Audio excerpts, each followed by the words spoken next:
While looking for places to go near Badlands, I found the Minuteman Missile National Historic Site. Read further, got really excited, then ordered a tour ticket right away.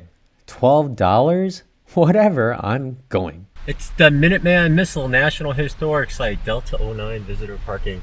Gate is open. There's a park ranger and someone else there. Let's go in. Okay, folks, I will say this is not the best weather to go out there. It's a self-guided tour. I think you just walk around the outside. I'm not sure. There's a little building off to the left. Check out the weather. I can't really show you the building because the window's all dirty, but there it is.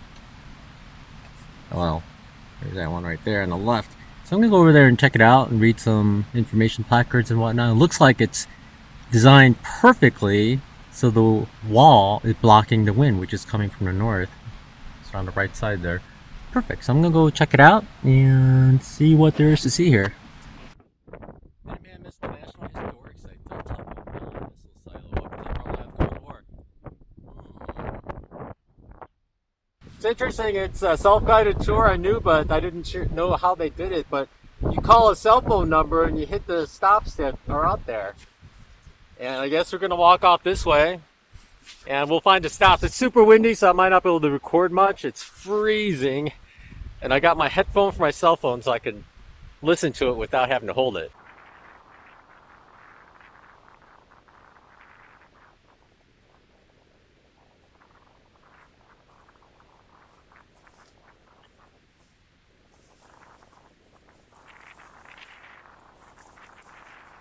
Interesting, they picked this area because there are no big cities around here, so as to minimize casualties. Ooh, missiles here can shoot over the North Pole to hit Russia. 6,000 mile range. Wow. All the Soviet targets are reachable from here. Let's go in the gate.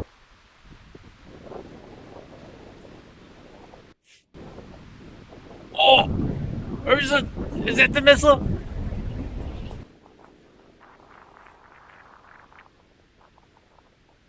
This area is actually unmanned. The Delta 01 site controlled this place. There were 15 control sites and 150 missiles in the area. From the mid-1960s until early 1990s, there were 1,000 Minuteman silos and 100 corresponding control facilities. Wow. So I guess as the site got older, it required daily maintenance, and that's when they kind of decided not to keep it open. But they said normally this could be running by itself, unmanned, for days, weeks, even years with no maintenance. Pretty crazy. 60 feet tall, going 4 miles a second. Look at the tracks here. It slides out. Pretty crazy, huh? Wow, these things can hit a target 6,000 miles away in 30 minutes. I guess these tracks were for maintenance. If the missile was going to launch, explosives would actually toss all this open instantly so the missile could shoot right up. Pretty insane. I guess when you need the missile, you really don't need the site anymore, so that's crazy. 30 minutes in 6,000 miles. Wow. Pretty wild. This is an ultra high frequency antenna encased in concrete to protect it. But there were actually planes flying around and they could have launched these remotely from the planes in case the hard lines were cut from the control center. And they had these planes flying 24/7 for a while during the Cold War. It's pretty crazy. There were so many different ways of launching these things. Crazy world. The concrete is 11 feet deeper than this. And the generators and life support, systems to keep the missiles maintained were under there. Here's the hatch for the people. Crazy, the door takes several minutes to open. Wow. Very complicated way to open it.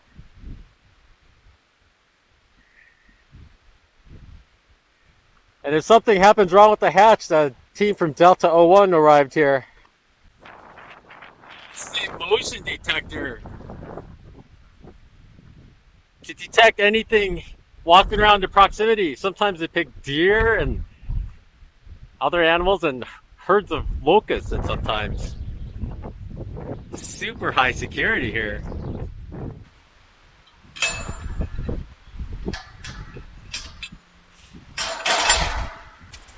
Alright, I did not pick the best weather for this tour, but it was pretty cool being able to go in there, and it was so small.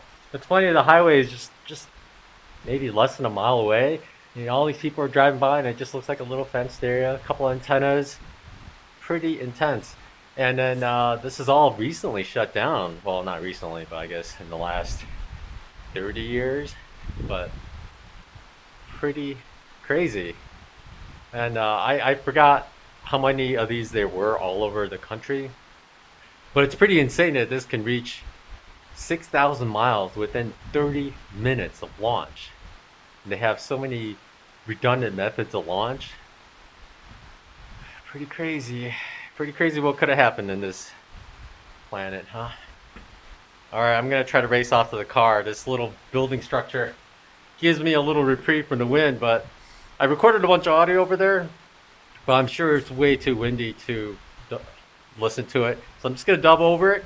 Hopefully you got something out of this one. We're going to head over to somewhere and just chill for a while. At 1 o'clock we have the Delta 01 tour, so we're going to actually go into the Mayon Silo area.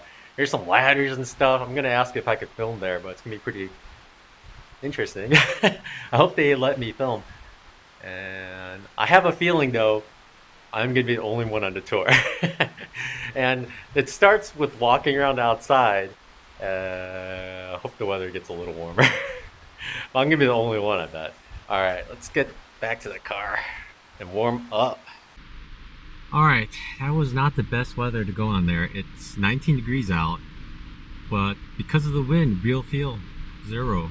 Feels like zero. It's super windy. It says it's only 16 miles an hour, but it's super cold. And the snow is just drifting everywhere. It's crazy out there. The highway wasn't good either. It's one of those situations where it's two lanes.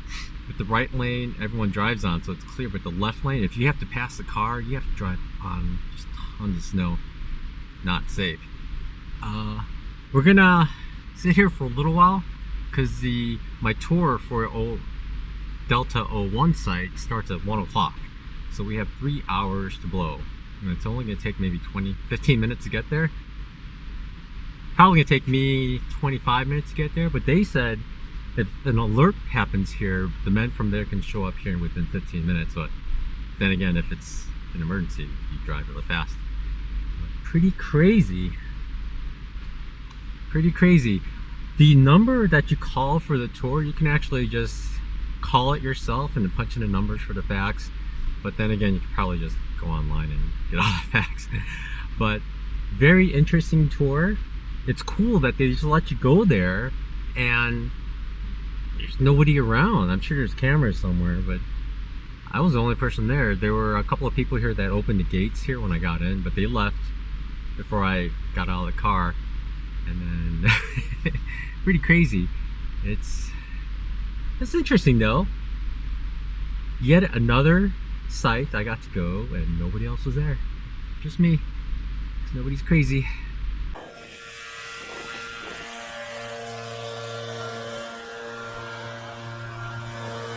However, this location is relatively shallow, if you will. Most average about 50 to 60 feet deep, but there is one in Montana that runs 93 feet deep. They vary on depths by a few factors. This specific, maybe not today, but during the summer seasons, you'll get the bentonite clay stuck to your shoe for about a year. So, very stubborn soil composition, the water table, and other factors. We have some leftover paint. Very patriotic, as you can tell. Worldwide delivery, 30 minutes or less. Your next one's free. Nice.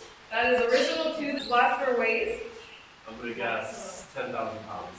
Pretty close. So this door actually weighs 8 tons. Okay. And follow me.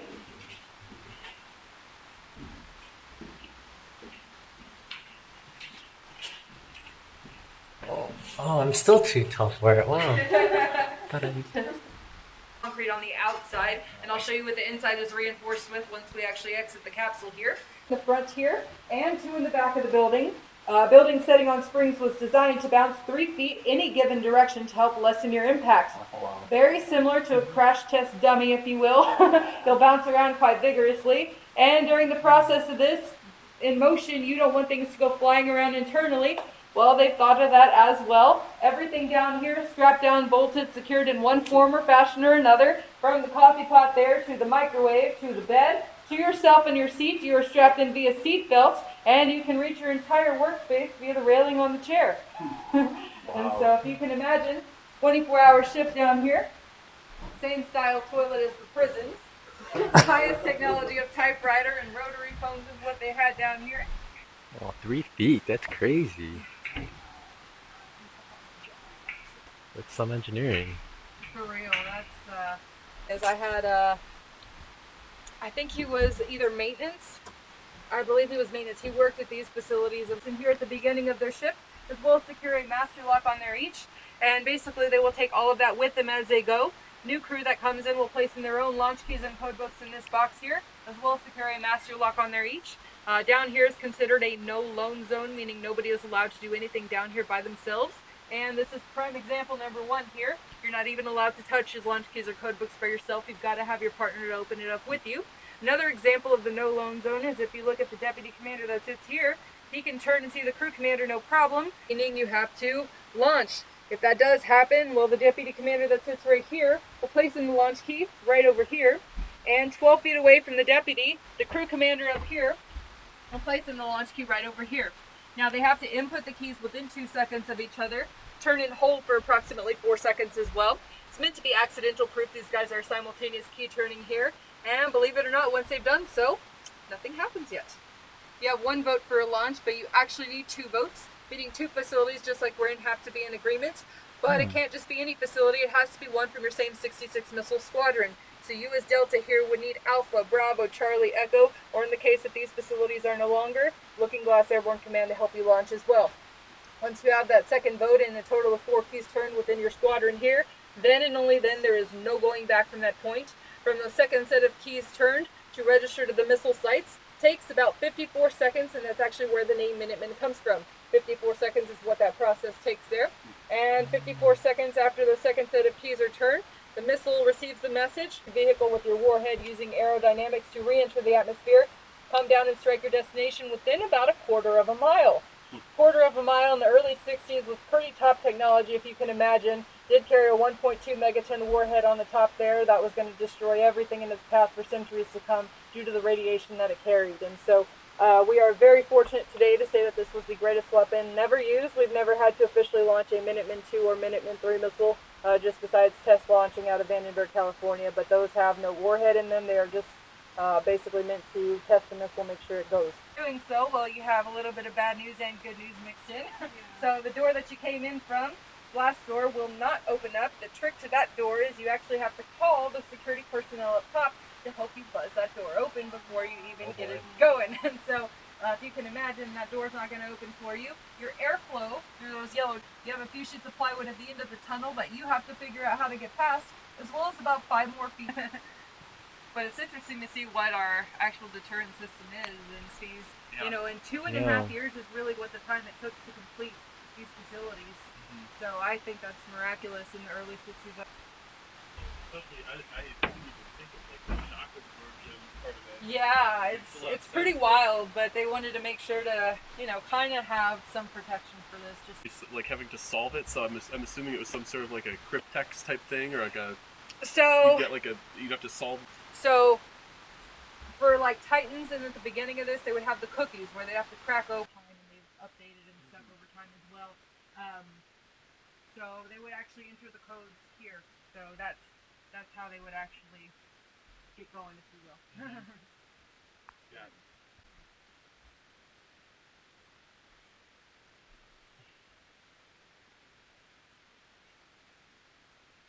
24 hours in there, huh? Mm-hmm. 2 people.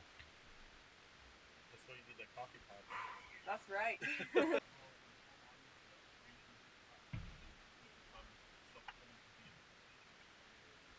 So I know.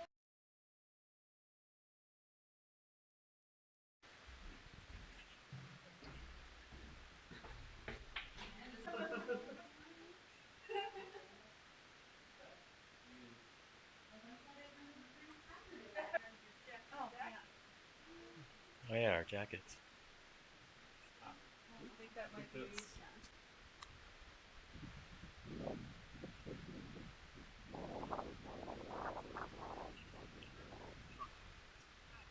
We just finished up the Delta 1 missile launch site, and the tour was pretty cool. You get to walk through their living quarters, but then you get to go down where only people with top secret clearance used to go down there.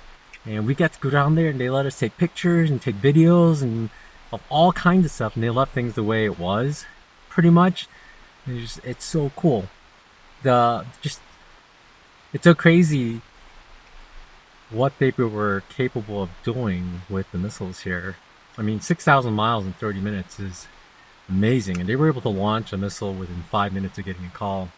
So it's astonishing, but all right, now it's time to head further southeast because the weather's getting worse. We're gonna head south or head east, maybe find campsite, edit some videos, and then I think we're gonna go southeast a little further just because there's another cold front coming. Kind of getting sick of this waking up being 30 degrees here kind of thing all the time, so I really need to warm up. So I'll talk to you later. Hope you enjoyed this video. If you come out towards Badlands National Park area, definitely go to the Delta 01 Minuteman missile flight tour. I think it's that. I'll give you a link in the description to their website and everything. Really nice. You have to buy tickets in advance. 6 people maximum. There were actually four of us on this tour, which is amazing. And you don't need to climb a ladder unless the elevator breaks. But we took the elevator. It was really nice. But super cool. Definitely come out here and check out the Delta 09 tour as well. It's self-guided. But they do a great job. You use your cell phone and you just hit a number of what site you're at and they talk all about it. So bring headphones too. I think that really helped. But I will talk to you later. Thanks. Bye.